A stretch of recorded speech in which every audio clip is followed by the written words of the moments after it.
And welcome to Tell Me Your Story, New Paradigms for a New World. I'm Richard Dugan, your host. I really do appreciate you joining us here on this very special edition of Tell Me Your Story. You know that we're normally on Sundays at 7 a.m. and 7 p.m. and Monday mornings at 1 a.m., but now we have this special time, and we are glad that you have joined us, and we hope that you'll stay with us here as we come your way, as I mentioned, on those days and times, but we also have podcasts. Podcasts are on SoundCloud, iTunes, TuneIn Radio, Spotify, Stitcher, Player FM, Blueberry, and other locations that you folks are reposting us to, and thank you for doing that. I greatly appreciate that. And we also have a YouTube outlet, Tell Me Your Story, Richard Dugan on YouTube, where you can watch these interviews while you are also maybe even perusing our guest's website, which we'll be giving you shortly. And we thank you so much for doing so. We also want you to know that we are looking for any support that we can get, especially financially. We'll take energetic support as well, but it's the reason why we have a PayPal and Patreon account for your security as well as ours. And then we ask you, we don't ask much of you on this program other than to enjoy the programs, take down the information, follow up on it, and do your own research and investigation. But we ask you to participate in the decade of perfect vision, the 2020s, spending that time, that quality time going within, finding that peaceful, calm, quiet, still place where you can listen to that still small voice that gives you the encouragement, the instruction, the information, the education, the I said inspiration already, didn't I? Well, get a double dose and continue your evolutionary process. Today's program, I think you're going to enjoy. It's about a journey with Mathew, and it's Book One, Awakening. My guest today, all the way from my old stomping grounds of Phoenix, Arizona today, is LYNNE Cockrum-Murphy, and she is EDD. I'm assuming that's sort of like a PhD in education. Welcome to our program today. That's it exactly. Oh, I got it right. Yes. Absolutely. Well, thank you so much for joining us. What particular area of education? Is specific minor or maybe, I don't know how they work that. The doctorate's in educational leadership, and my previous degrees were in special education. Oh, okay. Now, if I may, I'm going to dive into that just for a moment here, because when I was a kid growing up in school, I had a resource teacher. Now, my resource teacher was there to help me to navigate the books and the written materials, because when I was in school, I was legally blind. So I needed a resource teacher. And it's a really funny story that she told me about how I started out in Catholic school in kindergarten and first grade. Then my parents decided to move us into public school. It took her 3 years to find me. But she finally did in the public school. We actually went into my freshman year of high school, where she handed me off to another woman who was a resource teacher. And we actually would go up into what was considered the attic or third floor of a two-story building, which was the library. But that's where we would meet, and she would assist me in going through the materials to try to get halfway decent grades. I think I was an average student, C's and a B or two here and there. So I had, and they were still referred to as research teachers, and it was still referred to as special education. I would assume that today has broadened considerably from my days in school some 40 or 50 years ago. They have made some changes because so many of those terms have become stigmatizing.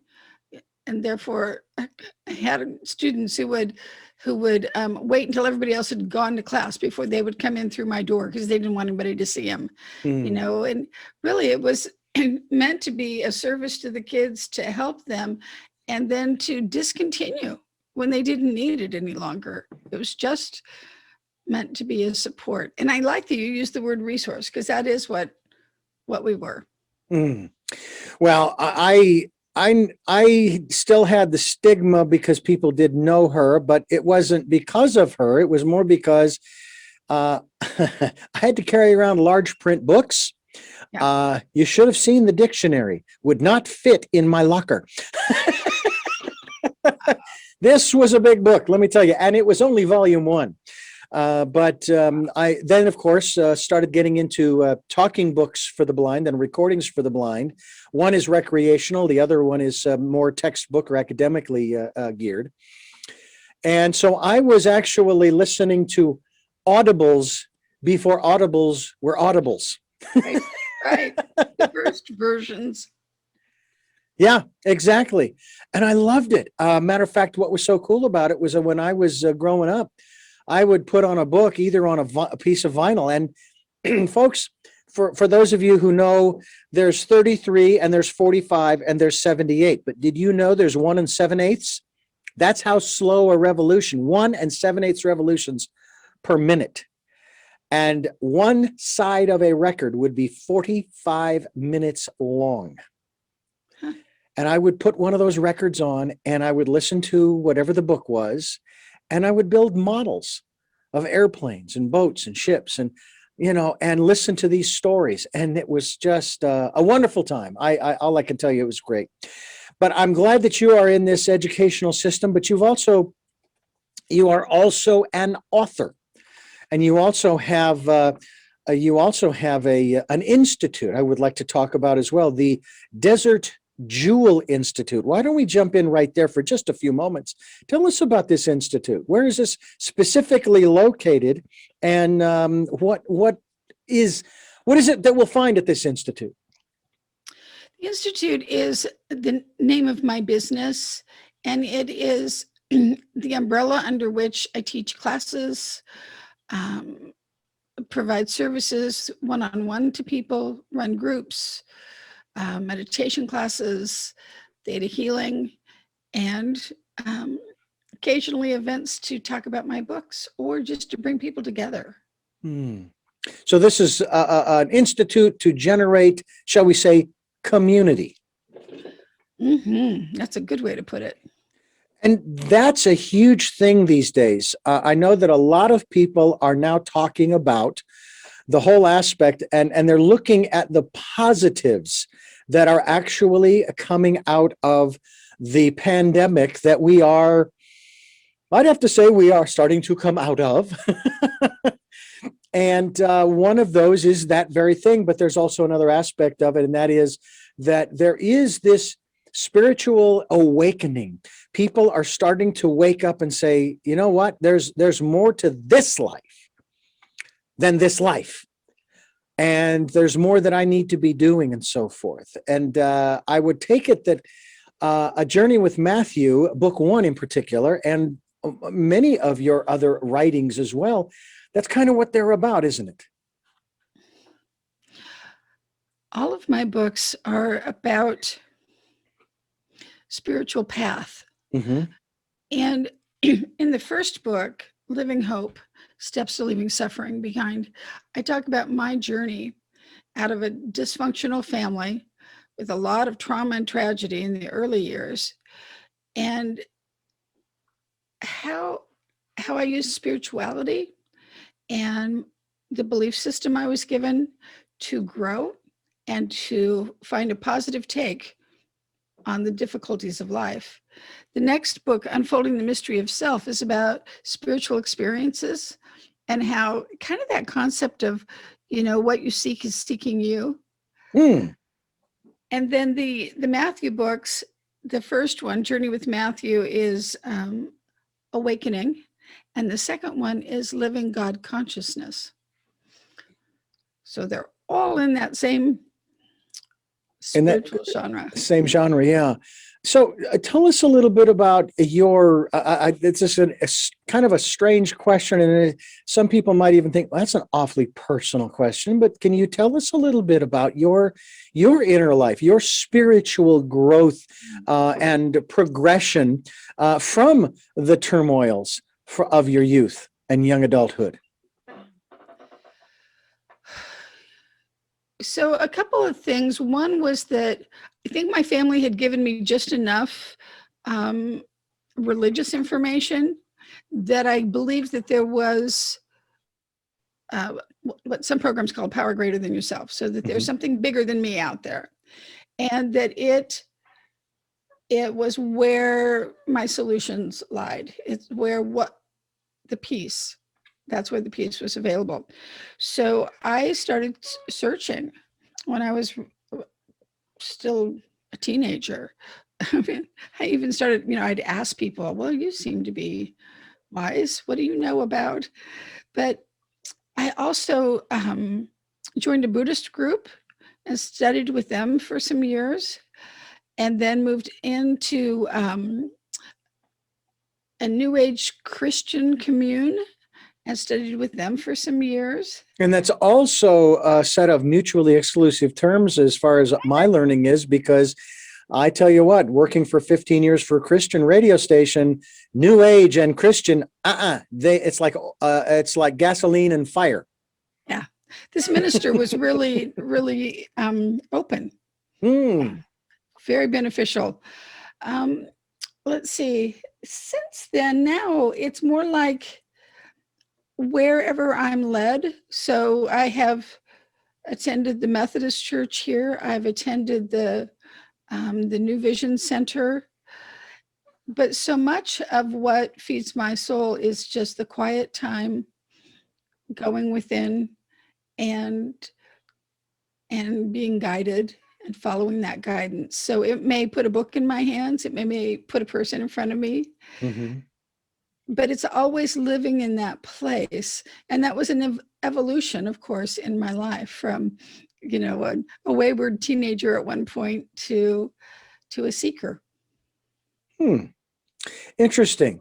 I find it interesting too, and I'm curious about your initial upbringing, your initial philosophical or spiritual upbringing. I myself, Roman Catholic.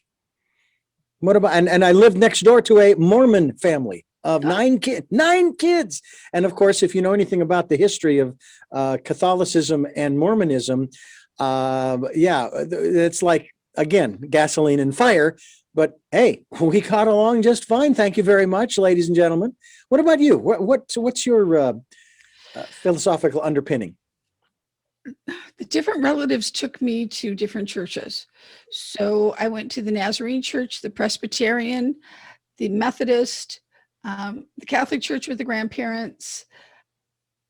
Is that about it? Seems like there's one more. But so to all of those, I had the receiving Jesus experience when I was about 10. Oh, wow. And received the Holy Spirit when I was in my early 20s. I think I might have, I was probably 25 or 26 then.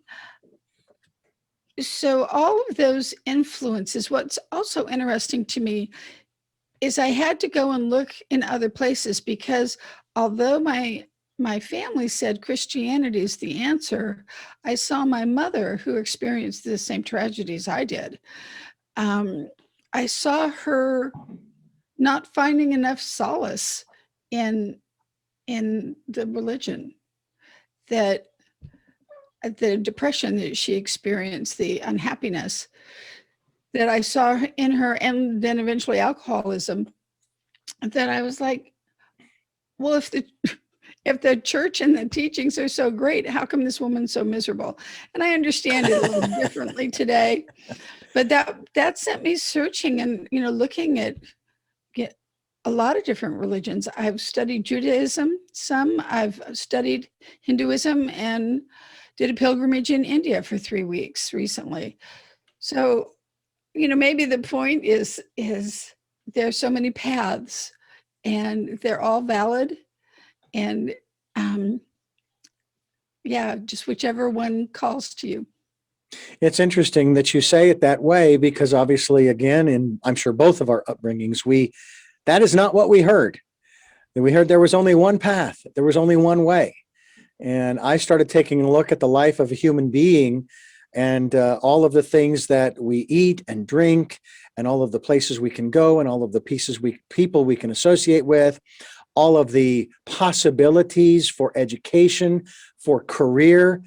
And I thought, and there's only one way to God, and yet we have all of these other wonderful, extraordinary choices and opportunities, and only one way. And I thought that just doesn't make any sense to me. That is so illogical, I joked with someone the other way back when we were talking about flying to.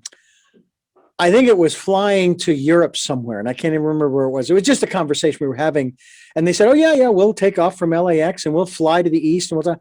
Not me. No, I'm going to go the other way. Who says you have to go the direct route? I'm going to go the indirect route and go the other way. Or maybe I'll go down to the pole and then back up to the top pole and then come back. Just do a little zigzagging along the way. It all depends upon how you want to get there or where you want to get to. And I guess that's the other aspect of all that you do. And that is, where is it that you believe and you have learned that you are wanting to get to? And I know it may not necessarily be a physical place on the planet. Wow, that's a big question. So for me, there is a place within that is quiet, still, empty. And when I move into that space, all my needs and wants just vanish. So it's like when practicing meditation, and I would take my questions and things I wanted to know into meditation. And then eventually it was like, boy, you move into that state in meditation and all the questions and problems are irrelevant. They just kind of dissolve. So that is the place that I practice going. It's higher consciousness. It's, I've done that for a long time, but with studying theta healing, I now know that it's the theta state, sometimes the delta state. Mm-hmm. The alpha brainwave state is like the beginning stage. You want to go beyond that. Theta is a sleep state, but when you move into it and you stay awake, then you're very connected with the source of all that is. And it's an extremely peaceful place. And it's a place where wisdom is available. So that is higher consciousness. And that is where I prefer to live. And it doesn't mean that I don't slip out of it, because watching violence on TV can upset me. When my husband doesn't do something the way I want him to, I can be bossy. But overall, there's a place to move to where everything's just right. Yeah. Well, and the way you say that, I know you say it with love in regards to your husband. And I deal with the same kinds of dynamics in my relationship with my present wife. I kind of dealt that way with my first wife as well. And it seems like it is I don't want to say stereotypical, but I think it's just the dynamics of relationships, period. That we do things, we say things, we put on these different masks, different times of the day, different people that we meet. But yet we still manage. It's like one of the new quotes or phrases that my wife and I use, shall we say, to describe our commitment is we've got this. We've got this. And now that's just the phrase that we use to say that we've got this, we're in this together, we're going to make this work, no matter what anyone else says, or no matter what else is going on, we've got this. Do you feel that the aspect of community is truly and indeed the core of our longevity, if you will, and or legacy as a species? A lot of people, they feel like, we have made so many mistakes. We've already gone past the tipping point, whether you're talking about climate change or politics or religion or the economy. And it's just, we're on a downhill slide. Some people do believe that. What are your thoughts in that regard? Do we have this or do we not?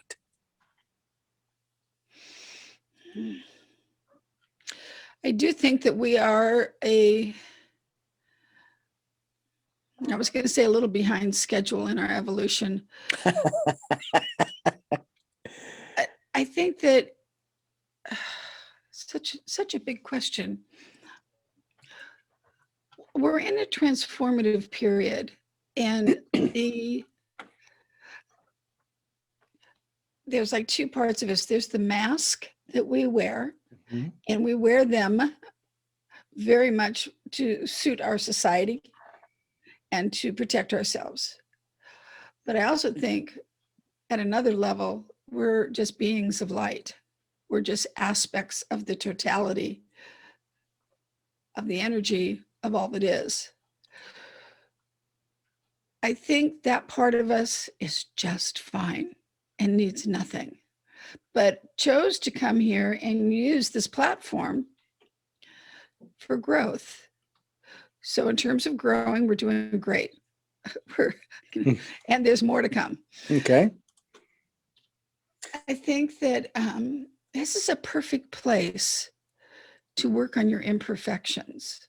So if it's being bossy, or if it's being short-tempered, if it's being impatient, whatever your weaknesses are, this is a great place to work on them. In fact, I understand that a lot of beings want to be here because there's so much opportunity for growth when you're alive. Mm-hmm. But only so many people can be here at one time. So they have to wait, apparently. And so we're the fortunate ones because we are here and we get to do our purpose. Well, I would challenge that assumption on those entities' parts that they have to wait, because I don't know how many spaces there are. I mean, right now we're fast approaching 8 billion spaces that have been taken up by 8 billion people, or essences or entities or what have you. Mm-hmm. I don't know what the maximum, I don't know what the fire marshal will allow on the planet. I don't either. That's just what I've been told, that more beings want to be here. Yeah. And I guess we can't all be here at once. Yeah. Well, I don't know what the percent. I've actually watched the count, both up and down, on a population counter where it tracks the number of deaths and the number of births throughout the given days and weeks and so forth. And the births are more than the deaths, apparently. But I'm not sure what the percentage is, if it's, whatever it is. But it is just interesting. And I've often thought about that. It's like, my goodness, are there that many souls out there? 8 billion, or who knows? It could be 10 billion. Maybe it's 10 trillion. I don't know. And that's really the perplexing part of all of this is, for some, I've said this before. If the good Lord had intended for each one of us to occupy his or her own planet, there are, I'm sure, sufficient Class M planets in the universe that you and I would be living on separate planets. Guess what the reality is? We're all here. And so that says to me that we are supposed to find a way to work together. And a lot of people are having a lot of difficulty with that, aren't they? It certainly appears to be that way. I'm a licensed substance abuse counselor. Mm-hmm. And I found that in my training, we were shown that if you grow up with chaos and violence, then that seems like a norm, and that it's okay to live that way. So there's a couple different theories behind it, but a child will come out of that family and either perpetuate the violence and the chaos because it's their comfort zone, it's familiar, or they'll say, absolutely not, I will not live this way.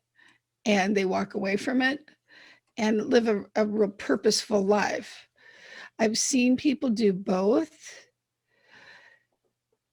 And yet so many people are still choosing the chaos. I don't think the television helps. When I was watching some ads for shows coming up, it was all about beating each other up, blowing each other up. So it's like, what are they doing? Yeah. And the scenarios are all the same. I mean, I will sit and watch a program initially with my wife. She'll either be watching this movie or a television series. I can't stand long running television series. They drive me crazy. It's like I remember watching the series Lost when it first came out, and I was very intrigued. Season 2 rolls around, and season 3 and season 4, and I'm going, you guys going to end this somehow? And how are you going to do that? And different series come along and I watch them. And then fortunately with On Demand, we were able to locate a mini series that was maybe only 3 or 4 or 5 or at the max 10 episodes. And it was over. They brought everything, almost everything, to a conclusion because they sort of leave room for a sequel. But it's like the stories are the same. And that leads me to this part of what I'd like to talk to you about. You and I, as I've shared in other interviews lately, we have experienced the same emotions. To a greater or lesser degree, we share the same emotions. But it's our stories that make each one of us unique. You know, now stories might be similar. I mean, I'm sure you, as a substance abuse counselor, you have heard just about every story there is to be heard. But each person is different, and all of the details might be just a little different, and that's what sets us apart. But it's also what brings us together because we do have those stories that generate that emotion. How do you help people to move beyond that emotional state and beyond those stories? You obviously found a way to do that from your own life. For others, I'd like to validate for them why they feel what they feel and where they've come from and what's happened that's created their circumstance. So that's part of it. Another new technique, or rather new technique, is to write your new story, change it, make it what you want it to be. Because apparently our brains will accept that as well as what is known as reality. So you can write your own story and make it the way you want it to be, make yourself feel good. There's also self-talk. Watching what you say to yourself in your head and replacing it with something positive. Because people, you know, if a child is punished and told that he's not okay, just be really vague about it, he'll grow up saying, yep, did it again. I messed up again. What a loser. Mom said I was a loser. You know, that you've got to change that and say, Mom was wrong. I'm doing okay. I'm doing the best I can. It's good enough, and on and on and on.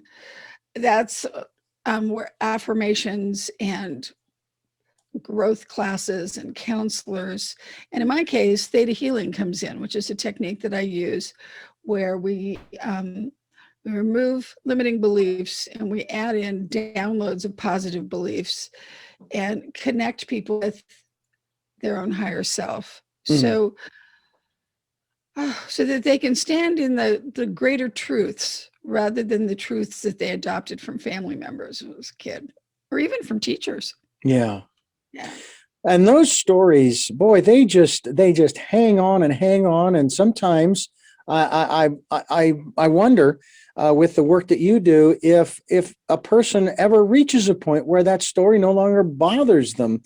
I mean, I can't go back and change the realities of what happened in my childhood as far as the bullying. That happened. And I also acknowledge that those events have made me who I am. But at the same time, with what you deal with, especially with substance abuse, there has to come a point where you say, okay, that is what happened. but I need to sort of, is it more along the lines of rewriting the perspective of those events? Because you can't rewrite the events. The story is the story. The facts are the facts, right? So I wrote an alternative story for my own little self that that my family lived at the beach, where we actually lived on the edge of the mountains, Mm-hmm. but we lived at the beach, and that my father was always there, and that we were so happy, and we this and we that and the other. That has stayed in my mind, even though it's fictitious, because my father died when I was 2.5, and he saved my life the day that he died. Mm. Um, so that other story's still there, but I have this new one that I've created that is just fun to explore. That he was always there. So you can make it up and comfort yourself with that. I also think in doing the healing work, the personal work, that we relieve the awfulness of what has happened, and our perspective changes. So I kind of think that I'm a compassionate person in part because of what I experienced. I think that I care about and want to help others because I've suffered. Mm-hmm. So my perspective is that it was all exactly as it was meant to be. And fortunately, I chose to get good stuff out of it instead of going, you know what, I'll just have another beer. No, maybe I'd rather have heroin. That might Mm. really numb me just enough. So I don't know exactly why I chose the path I chose. I do think my watching family members and their alcohol problems made me go, oh no, I don't think so. It's not working for them. They're still miserable. So what else is there? Yeah. And part of this program is about giving people choices and knowledge of those choices. How did you come to understand that you not only could, but wanted to make a different choice? And how did you know what choice to make? Those are good questions, and I don't know that I fully understand it. But there was just always a part of me that looked for answers. In fact, I remember in my early 20s, my mother said to me, "Well, you know, why are things like this in the world? Why do people so and so?" And I thought, why are you asking me that? You know, I'm younger than you. What do you mean? You're asking me. But maybe it's the being that you are when you come into the world that says, I I have I have wisdom, or I carried the light, or something like that. Mm-hmm. You know, I don't know, but I chose to. Oh, part of it was that I believed if other people could be happy, I could be happy. If other people could find peace, I should be able to find peace. That the goodness in the world isn't just for others. Mm. Mm.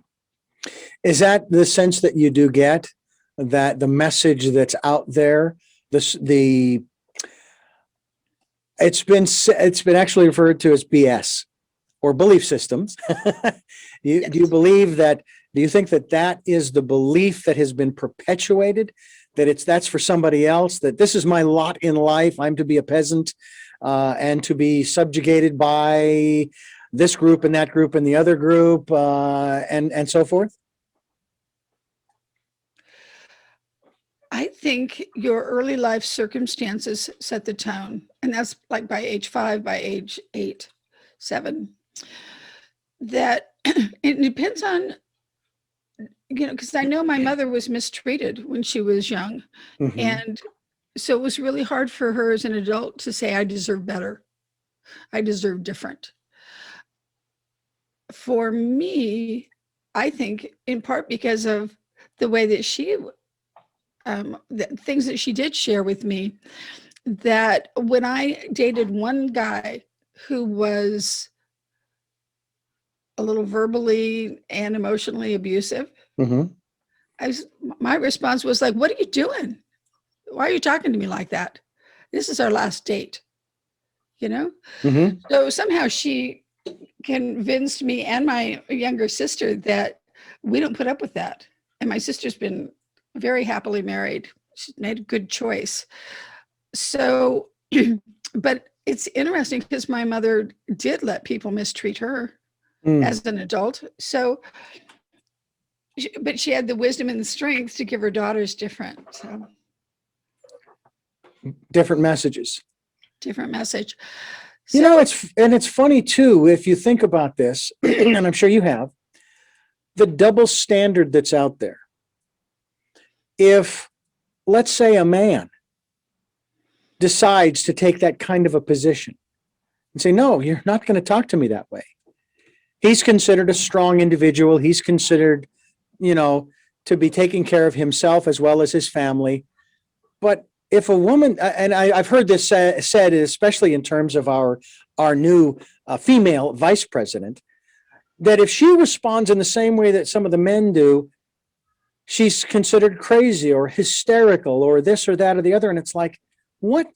Yes, we're different and we respond to different stimuli differently, but that doesn't make it bad.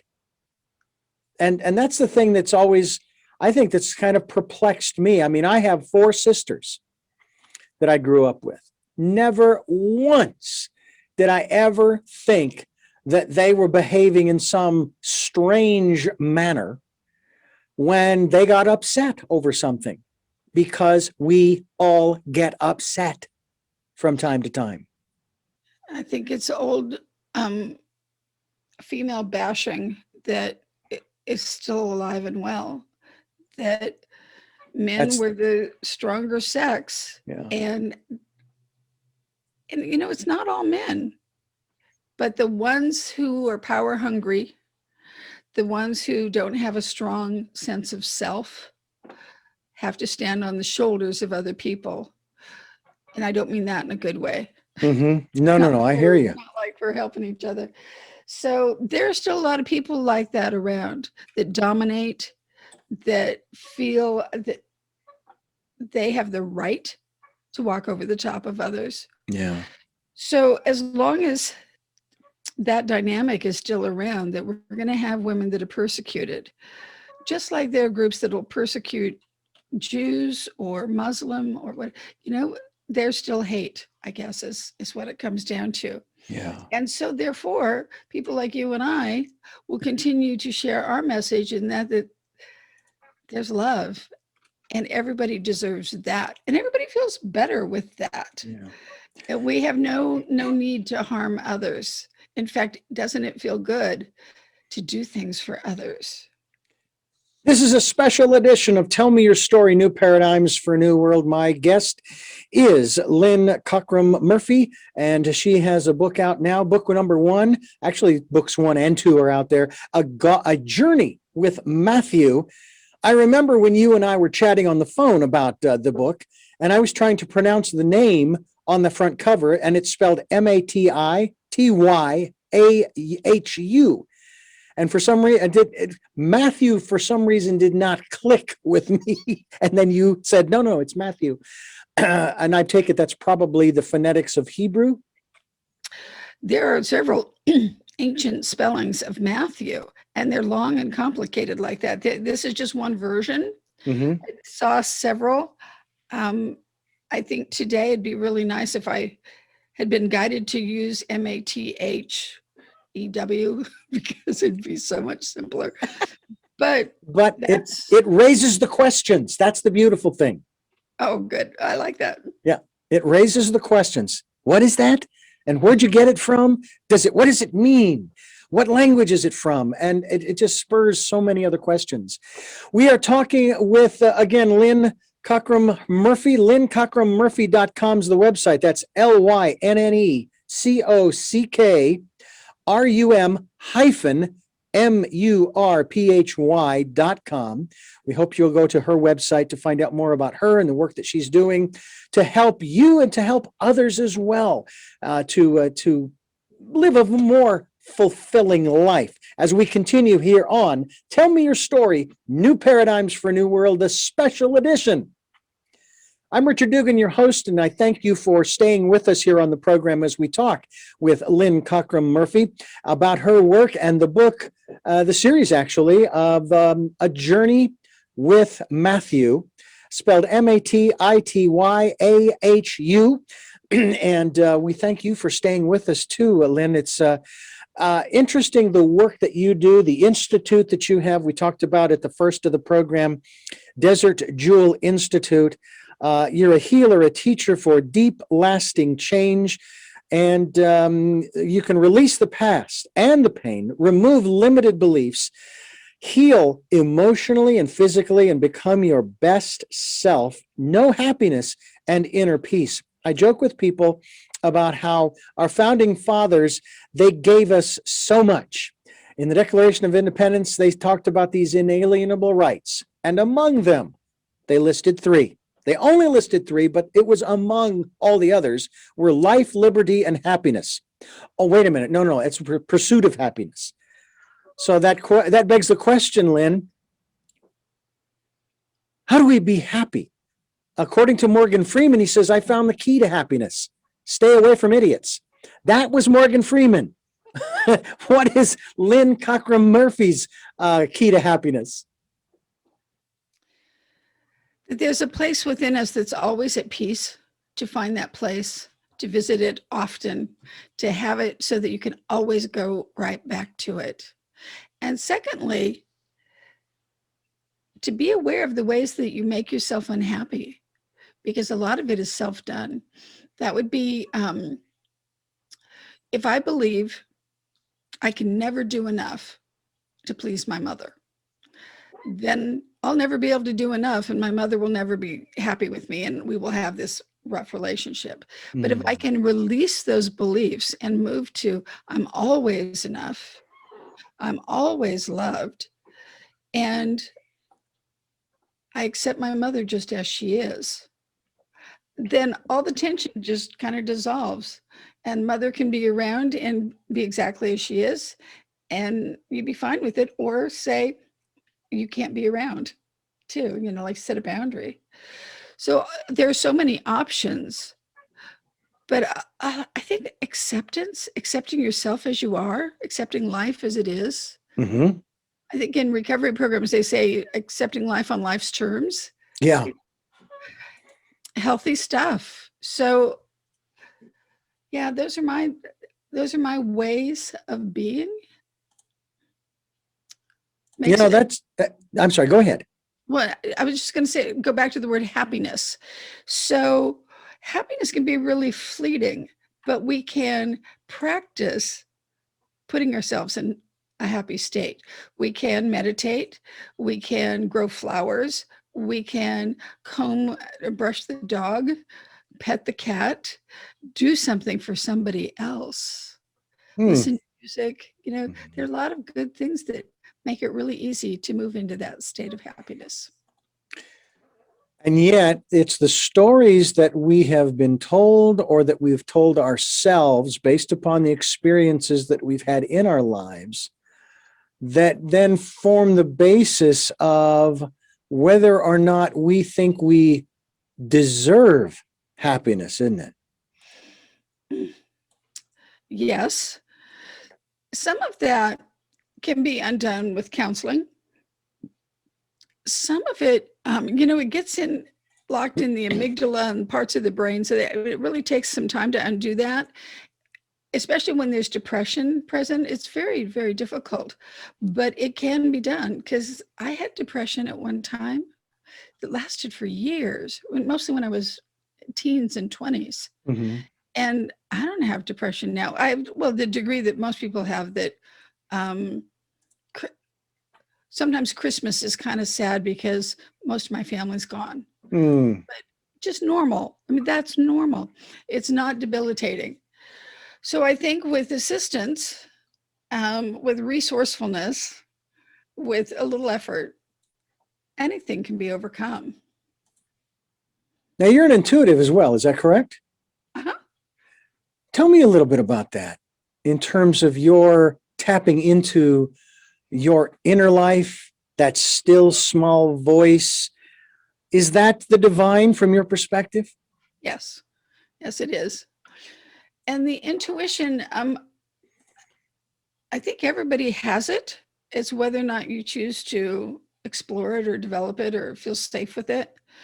So I remember events when I was teens and 20s that I knew what was happening, what was coming next. I know things about people's thoughts and feelings that um, that if I tell them, they'll go, "Nah, it's not true."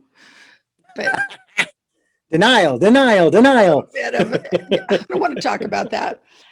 And then I use my intuition to really go deep with people. So I do body scans, gather a lot of information for them, share with them that the physical, but the emotional, the psychological aspects, spiritual aspects of what I see and find within them, to do whatever healing work they want, because it can be, working on something like, I just can't get that next job. I get all these interviews, but I can't get the job. So maybe that's what we're trying to change. So body scans are a really neat tool for getting information on how to help a person. Well, it's definitely a road that each one of us has to go down to find our place, not only in our families, in our communities, in our workplace, but there are some people who just don't feel like they belong here. True. And I would venture that a lot of people who get involved with substance abuse, and substance abuse can cover a lot of ground. We're not just talking about drugs and alcohol. We're talking about food as well as many other things as well, too, aren't we? Food, behaviors, all kinds of, yes. Yeah. It's numbing, basically, is what it's meant to do. And you can use food, you can use TV to zone out. And it's self-medicating. And it means that you're going to be keeping your problems. You're going to be stuck. Yeah, I hear you. What about you? Obviously, there was a time when you felt stuck, and you found the keys to unlocking that place where you finally started moving forward. And obviously, then you created this institute. You wrote these books. Can you tell us about how you got unstuck? There was a part of me that always chose what was for my best. It would take a little while sometimes. So when all my friends smoked pot, I was like, that makes me feel really crappy. I get paranoid. I'm not going to do that anymore. You guys can. Mm-hmm. There were people that I chose not to be with anymore because they were too kind. So Wait, they were too kind? unkind. Oh, unkind. I beg your pardon. No problem. So, then just saying, okay, these people aren't really my friends, and choosing different. So over and over, that part of me that wanted to be happy and healthy would win out and give me a different way. I do think that in my family, I had permission to be and do and explore whatever I wanted, whether it was going to college or being a Buddhist for a while. Mm-hmm. I was like, fine. I remember my mother's reaction to Buddhism was really like, just, she didn't get it. And yet, one year at Christmas, she bought me a jade Buddha necklace. Oh, wow. So it was like, oh, honey, you're so weird, and it's okay. So she basically, in her way, showed you a little respect for what you had chosen at that time. Mm-hmm. Yeah, it's okay to be you. It's okay to be different. We're talking with LYNNE Cockrum-Murphy. She is an educator. She is a counselor. She is an intuitive. She has an institute called the Desert Jewel Institute, and it's in Phoenix, Arizona. And you folks can find her online through desertjewel.org. You can also go to, and I highly recommend going to her website, which is LYNNE Cockrum-Murphy. That's LYNNECOCHRUM-MURPHY.com. and find out more about the work that she does, you can basically change your life, remove limitations, move from pain, grief, fear, or abundance to, I should say, not or, but to abundance, possibility, and joy. And you can connect with, you are a doctor, you have your PhD. We affirmed that at the front end of the program for a session or a class. Talk to us about some of these classes that you have going or that are coming up even. Yes, I'm teaching Theta Healing at the end of the month. I have 2 students already signed up. That's April 26, 27, 28, Basic Theta Healing, which makes you a healer, a certified healer, develops your intuition and connects you with the divine. So that's a 3-day class. I also have a group starting on the 29th called Imagine You Changing the World.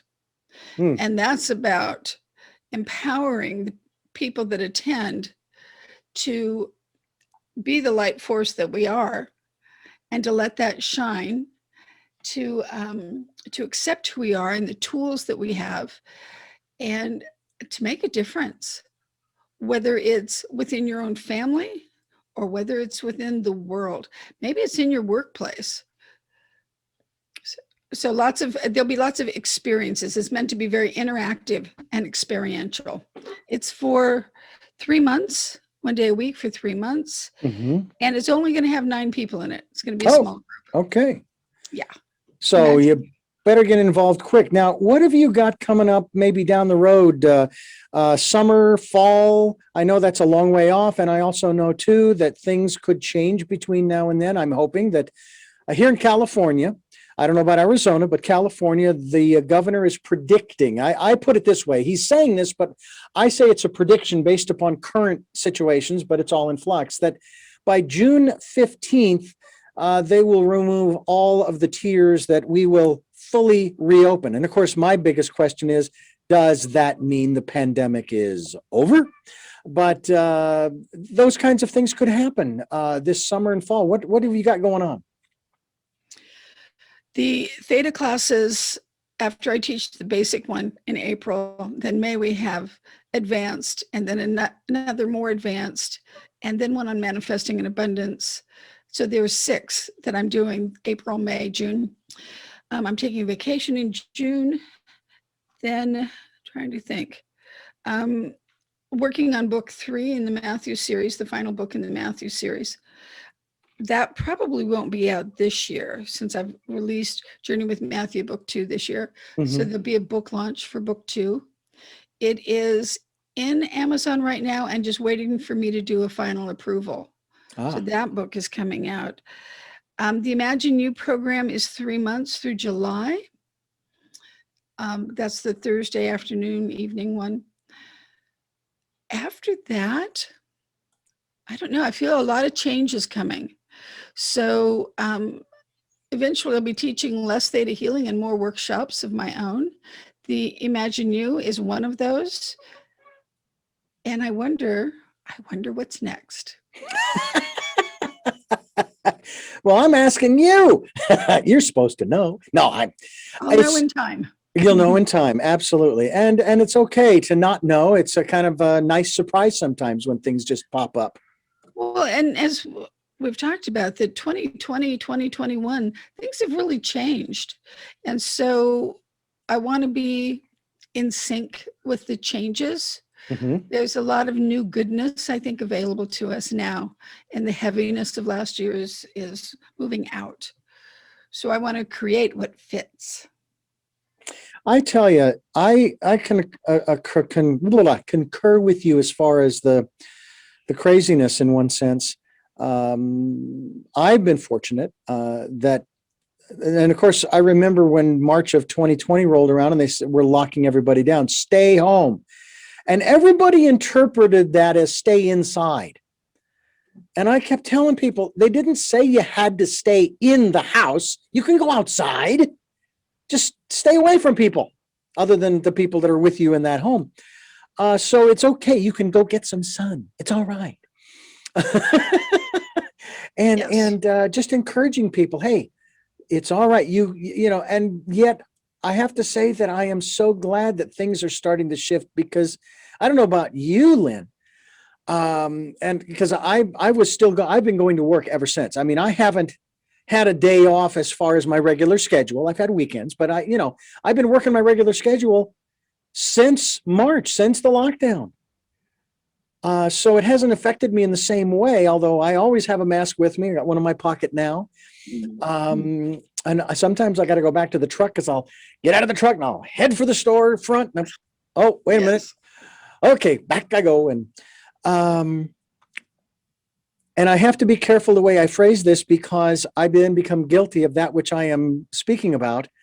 I am so tired of the complaining, the whining, and it's the oh, poor me. And I'm thinking, look, come on, just I want to say, man up, put your big boy pants on, put your big girl pants on, and but everybody deals with this stuff differently, and I understand that. But I've always been telling people, look, it's gonna be okay. It's going to be okay. We're here a year later. Now I know that over 560 or 70,000 human beings, friends, neighbors, and family members aren't with us anymore in physical. And that is a darn shame. But it could have been a lot worse. And you're right. That's true too. That's another aspect of this too. You deal in this counseling. But do you share with these folks, hey, look, you made this choice when you came into this world?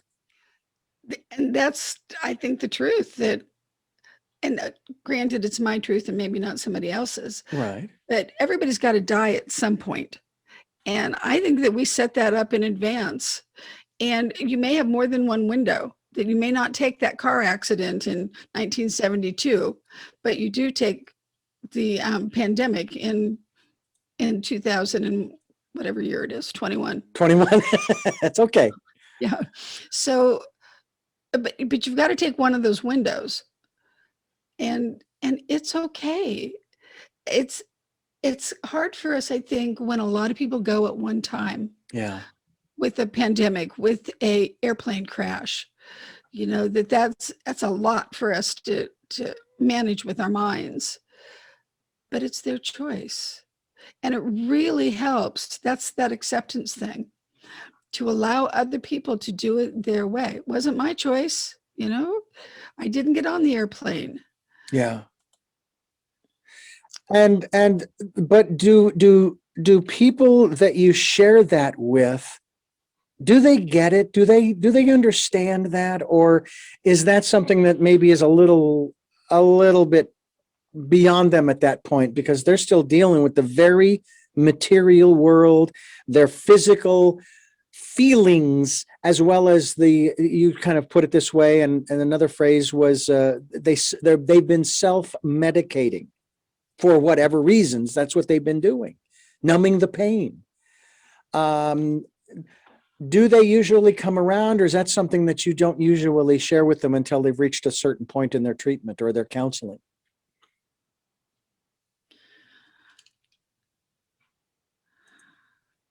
So it depends on what level of denial they're into, if they're totally in denial or just working their way out of that, would really very much affect what I say. But we would talk about what they think is, well, I just smoke pot in the evening when I'm home, when I'm with my, watching cartoons with my kids, and talk about why do you need to do that? And then why do other people not need to do that? People who enjoy life. And then what about the effect on the kids? You're there laughing at cartoons with them, but what about the effect that you're high and the kids know that? So not just saying you can't do that because it's illegal. I mean, that's meaningless to them. That ain't gonna work, no. Right. But then also talking about, what is it in you that isn't satisfied? Because I did find with some of my younger clients, the ones that were like 18, 19, 20, that when they started getting out and doing real physical social activities, climbing mountains, kayaking, and so on, they found that Rocky Mountain High that John Denver sang about, that there are states of being that you can get into by running. Running is a really good one for that runner's high.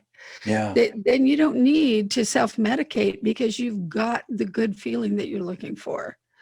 So talking about the consequences and talking about the alternatives and how to get there and modeling it. I would take some of my substance abuse clients hiking. And, it was really great. If it had been okay to take them kayaking, I would have done that too. Yeah, the only place I can think of that you could kayak would be one of the big lakes in the area, like Lake Pleasant or Lake Powell or some of the others. Well, I say actually Lake Powell is in Nevada, I believe. Anyway. Well, it's up on the border, but up on Lake the border, Pleasant is here, and it's good size, and we kayak there. Other people kayak in Tempe on the Tempe Town Lake. On that lake that they created out of the Salt River. Yeah. Yeah, I remember when they did that. I thought that was rather interesting. And it was interesting because I remember in the 70s when I was growing up that we had some major flooding, major rains and flooding that basically cut the north side of Phoenix off from the south side. People were really unhappy, not just about the being cut off, but more because of the way in which it was done. It was like, okay, that's the wrong side of the tracks, and this is the right side of the tracks, and it's like not happy campers. But what I found interesting was that they, in years later, as you have just alluded to, they created a lake, and I'm thinking, yeah, but have they done sufficient damming upstream to prevent what happened in the 70s? Apparently they have, but then again, I don't recall them having the kinds of rains since then.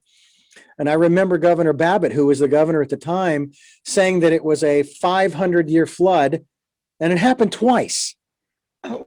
And I'm thinking, okay, so that was for the 500 years going back from this moment. The second one, that's the 500 years from this point going forward. So we shouldn't have another one of these for another 500 years. Is that what you're telling us, Governor? But anyway, it's why we're in drought now. I know, and so is California.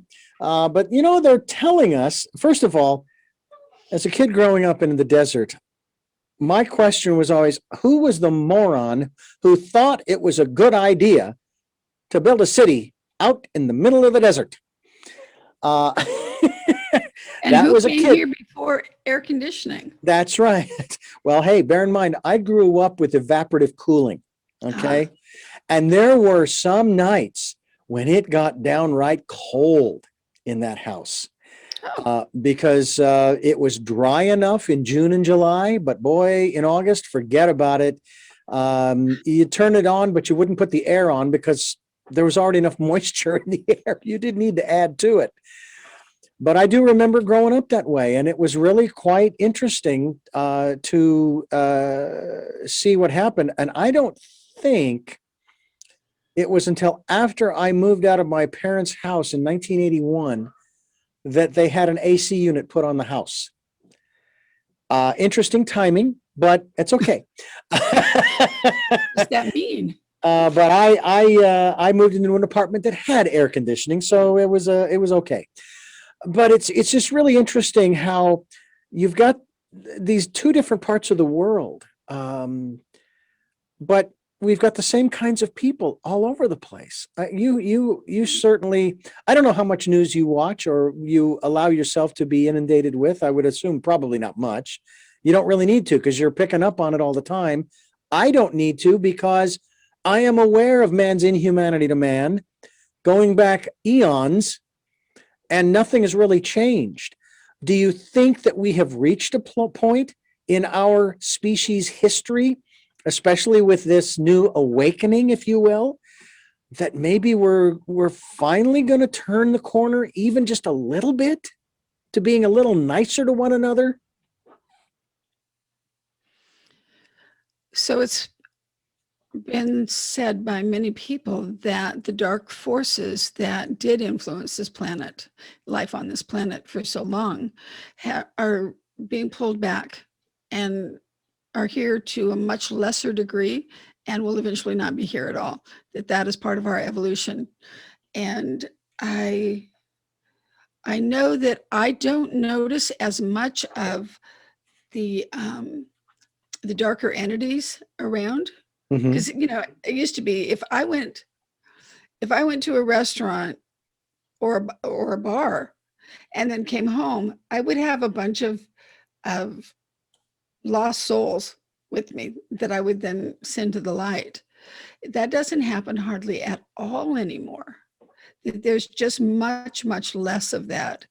So I believe things are different here. And I know a lot of people that think that. There's an expo coming up, Embrace Your Journey Expo in Tempe in just another week or two, April 24th.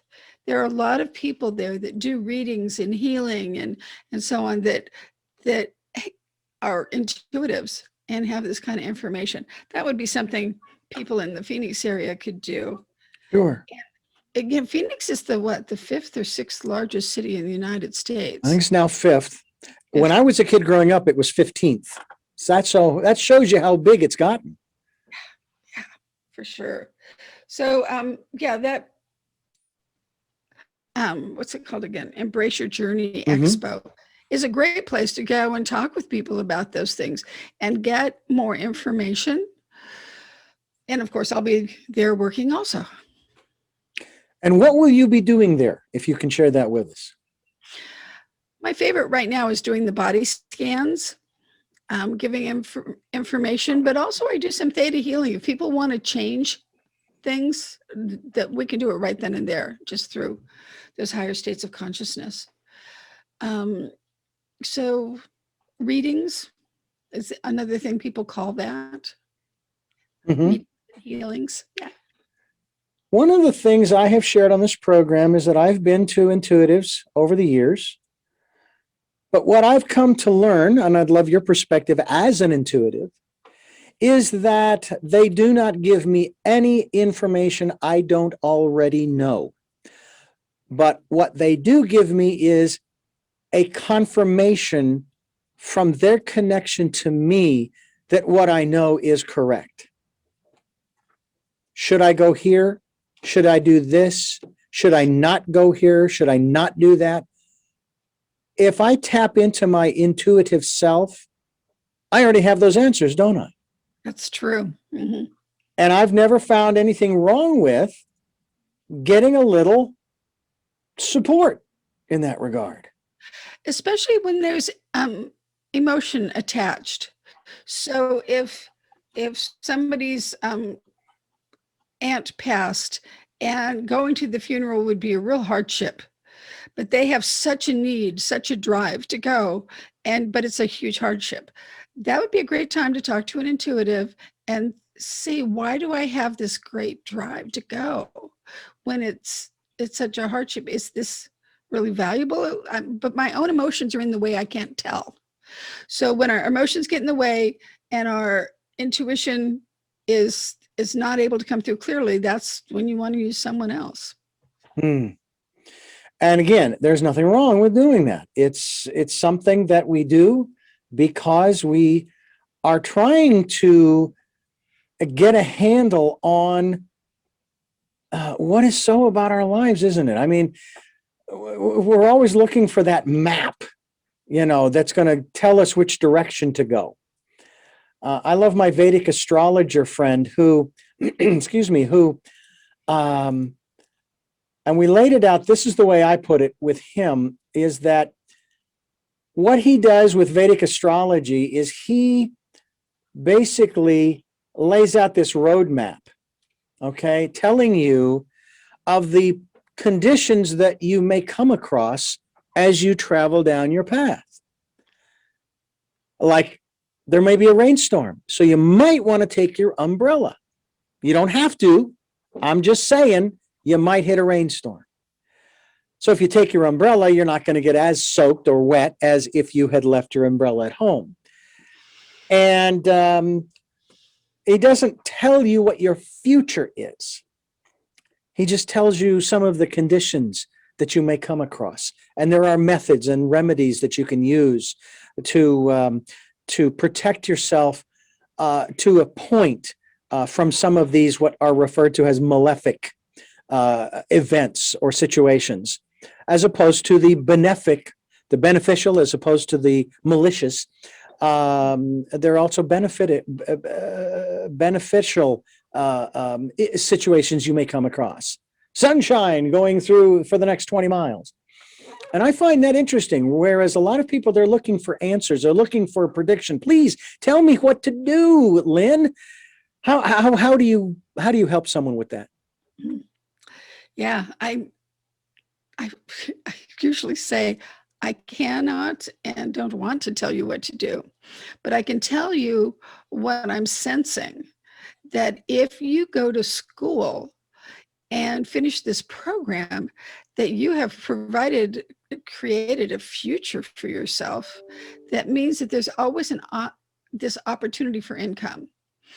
If you are unwilling to go to school and you say no to it, then things remain shaky for a while. So I see two different directions, and you're totally free to choose. You don't have to, go to dental school or whatever it is. It's your choice. But I do see the energy very different if you do this or you not. Yeah. So it's giving information, but it's not telling them what to do. None of my business what they do. Do you ever run across other intuitives, mediums and so forth, and it's like, for whatever reason, they have felt it necessary to do that? It's just what they do. And I know you're not necessarily passing judgment. You're not going to correct them, because, hey, that's what they've chosen to do. And, they'll deal with the consequences, just as you deal with the consequences of sharing the information that you do. There are different styles. Yeah. But there's also different vibrational levels, because I've met some that I was like, well, that is really an intense, controlling person. I would never go to that person for a reading. And then I meet others that I'm like, oh my God, that person is so incredibly loving. They would never tell me anything that wasn't kind or loving. Yeah. So of course, spend time with that person.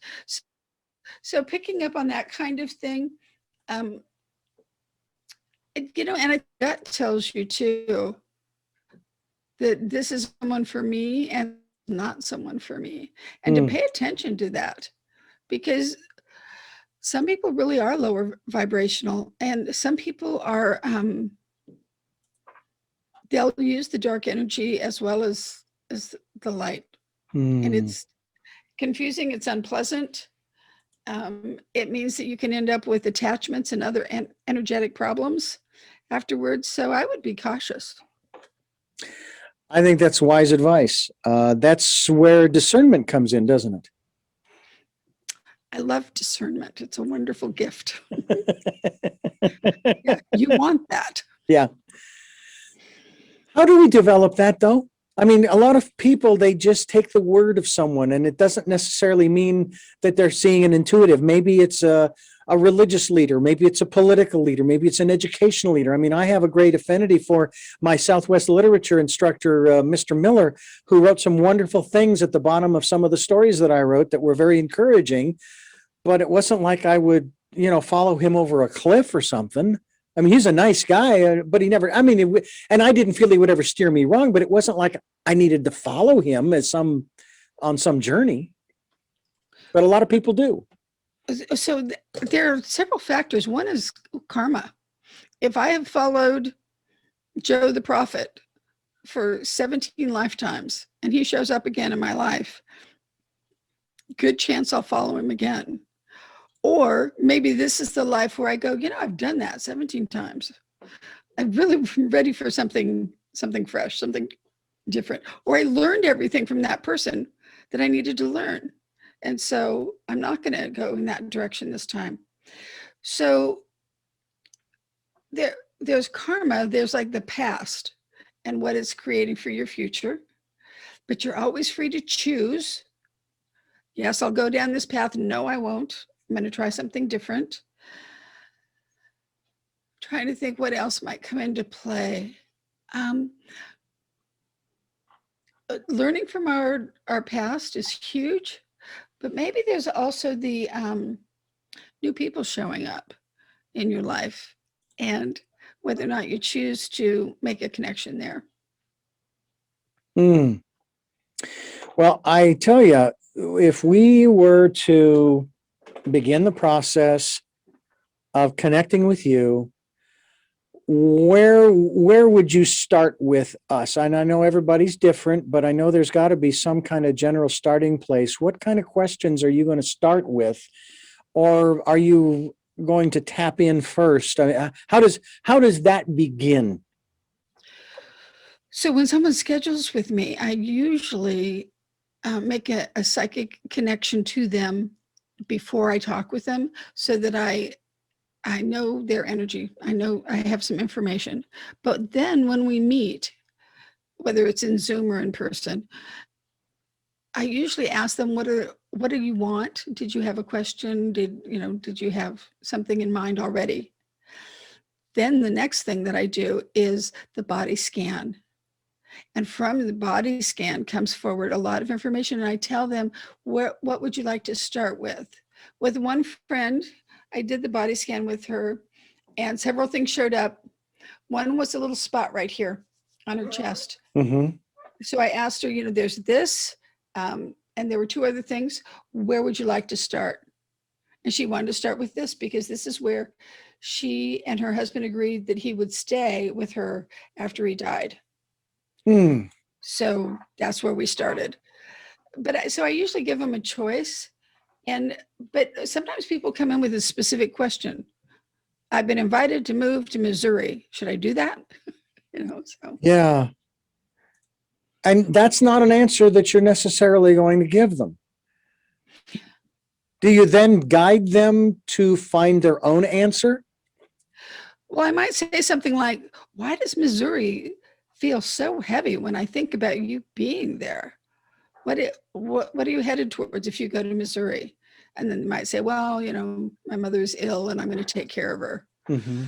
And then they start talking about the resentments that none of the other siblings will take care of her. And so in that session, we could work on those resentments, how to change things, how to accept things as they are. Which way do you want to go? What about running from things? A lot of people, they will seek the same counsel. I want to go to Missouri. They're not running to anything. They're actually running from something. That's not really possible, is it? Because whatever it is you're running from, it's within you, right? Oh, that's good. Yes, it is within you. It's going to show up in another form, another situation, or it's just going to, until you, if it's in your life plan to deal with that, it's going to keep showing up. One of the things that I've been taught is that we're here to develop virtues. And so in a lifetime, you might work on 4 or 5 virtues to have, like compassion. If you run away from that, it will just keep showing up. And if you don't do it in this lifetime, then you can do it in the next one. So that's one of my common sayings is, like, get my attention. Oh, I'm going to pay attention now because you're nudging me. The universe is nudging me to check something out. I don't want to wait until it's a 2x4 hitting me beside the head to get my attention, to get me to do whatever. So I'll go with the nudge and I'll look. Well, I'll tell you, it's something that I think everyone needs to consider. To me, I don't see how it's that much different than, say, going to your pastor, your priest, a good friend, or even a therapist for that matter. And if you're and especially when it comes to a therapist, if you're at one who is not leading you in a particular direction, but is actually guiding you to answer your own question. Isn't that kind of the saying that your answers are in your question? Mm. Actually, I haven't heard it put that way. But yeah, the answers lie within. We have them. Yeah. But often people really, I mean, when I come back to them and say, well, tell me, what do you think you should do? They'll be like, I don't have a clue. That's why I'm asking you. So we have to kind of like back up. And that's what, again, where the body scan is helpful, because I'll get information and then I'll just ask them questions like, well, what is it that's significant about Missouri? Why did that come up? Or your mother has always influenced you to so-and-so. Is that still what you want? Do you need that?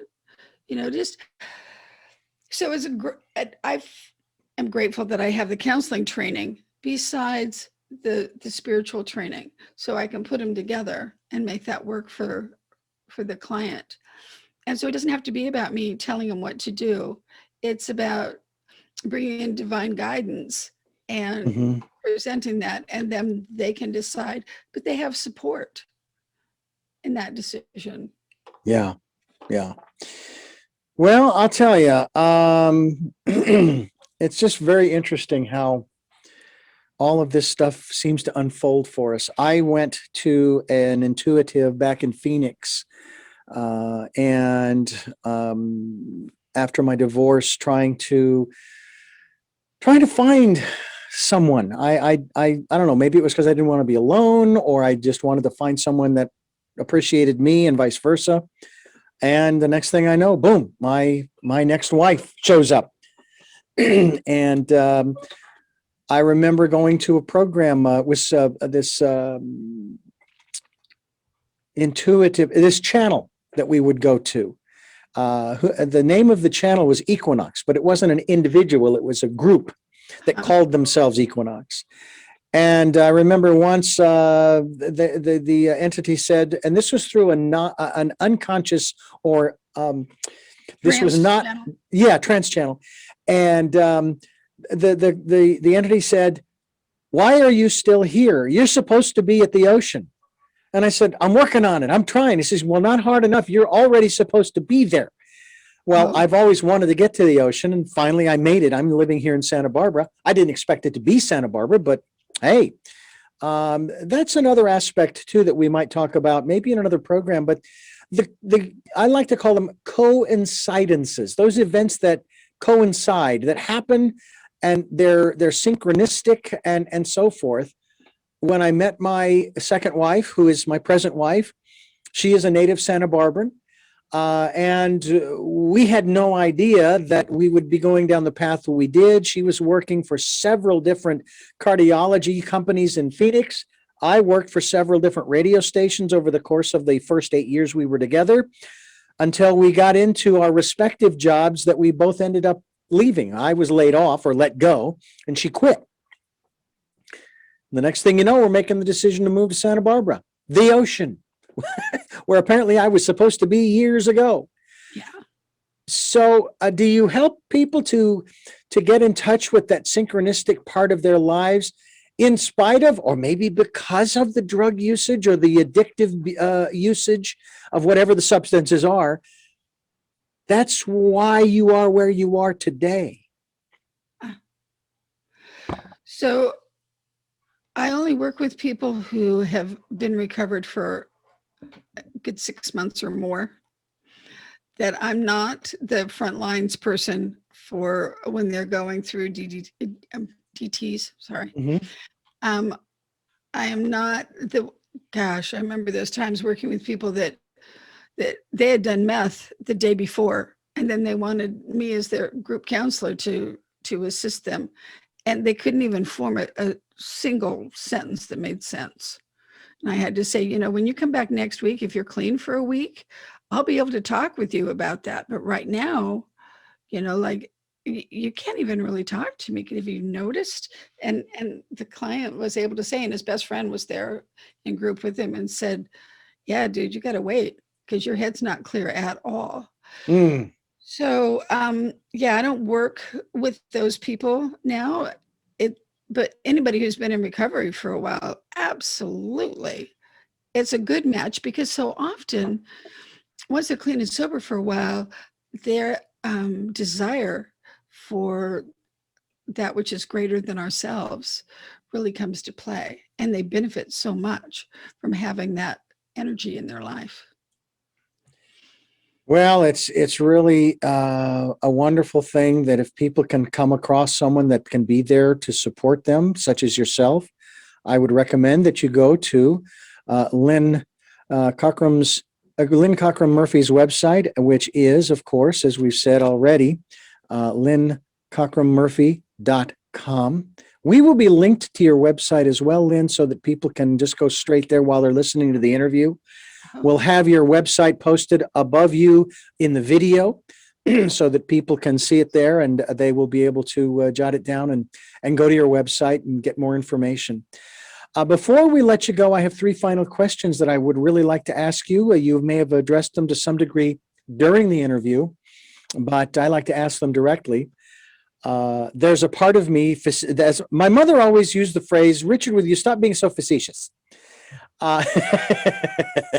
So I asked this question somewhat facetiously, or I say this somewhat facetiously, that you probably already know the questions I'm going to ask you anyway, right? I've often joked with our in-house intuitive about that. I've always said, well, wait a minute. You knew, you had to have known, right? You already knew that this was going to happen, right? And she, no, I did not. I'm not tapped in 24/7 like that. That's not the way it works. But anyway, I want to let our listeners know before I ask you these questions that we are here Sundays at 7 a.m. and 7 p.m., Monday mornings at 1 a.m., streaming live at those times at richarddugan.com. We are on podcast on SoundCloud, iTunes, TuneIn Radio, Spotify, Stitcher, Player FM, Blueberry, other locations too numerous to mention at this point that you are reposting our programs to. Thank you for doing that. We also are on YouTube, Richard Dugan, Tell Me Your Story. Just look for the guy with the hat. And you can watch these interviews as well. And I have really enjoyed doing these programs using video now almost a year. And it's just been a lot of fun. It really has been to get creative with some of these programs and some of the things that I've been provided to post. As the video goes by, you'll see different things, and it's kind of cool. So I hope that you will enjoy all of that. If this resonates with you, you find this to be of value, and you'd like to be a part of what we are doing, you can join the club, so to speak, by going to the links on our homepage to PayPal to support us financially. PayPal is there for your security as well as ours. We also ask you to participate in the Decade of Perfect Vision, the 2020s, where we encourage you to go within. Trust that still small voice. I think Lynn would probably agree with me, and you may say so or say, no, I don't, that the still small voice will never put you in harm's way. It may challenge you, but it won't put you in harm's way. So, as we wrap up those wonderful announcements, let me ask you the first of 3 questions. Who is LYNNE Cockrum-Murphy?